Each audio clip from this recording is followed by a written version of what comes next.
runājot par Lauru un par filmēšanām kopā vai darbiem kopā ar Lauru, protams, ka ir vairāki jautri stāsti un ir tādi, ko var stāstīt, tādi, ko mēs tikai zinām, un lai tas tā arī būtu. Bet viens no tādiem, kas man ir palicis atmiņā no tādiem senākiem laikiem, ir, kad mēs ar Lauri pie Mārītes un Jāņa Koliem Jūrmalā viņa privātu mājā filmējām klipu dziesmai Es tev apmūsis. Šī ir viena no manām mīļākajām Lauras dziesmām, un man šeit arī video ir absolūti burvīgs.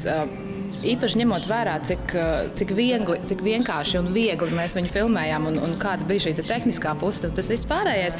Bet tas jautrais moments bija tāds, kad šķiet, ka tas bija vai nu vēls rudens, vai nu agrs pavasaris tajā brīdī, un patiesībā ārā bija augsts.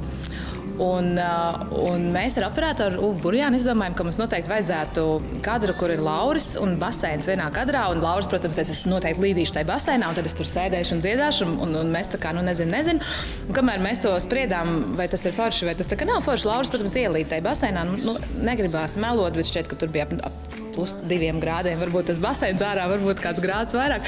Un tā kā mums bija ļoti mazas tehniskās iespējas, būtībā filmēšanas komanda bija tikai es un operators Uvs Burjāns, tad mēs apmēram minūtes, es neatceros, 20 centāmies atrast kadru, krāmējām gaismas, diskutējām par to, vai tas ir vispār adekvāti sēdēt un dziedāt baseinā. Ja? Un tā laikā Lauris vienkārši palika zilāks un sāk lēnām kratīties. Un Mārītes un Jāņa meita nāca visu laiku skrēja no virtuves ar teikanu un lēja viņam virsū karstu ūdeni uz pleciem, lai viņam ir silti, bet tas, protams, nelīdzēja.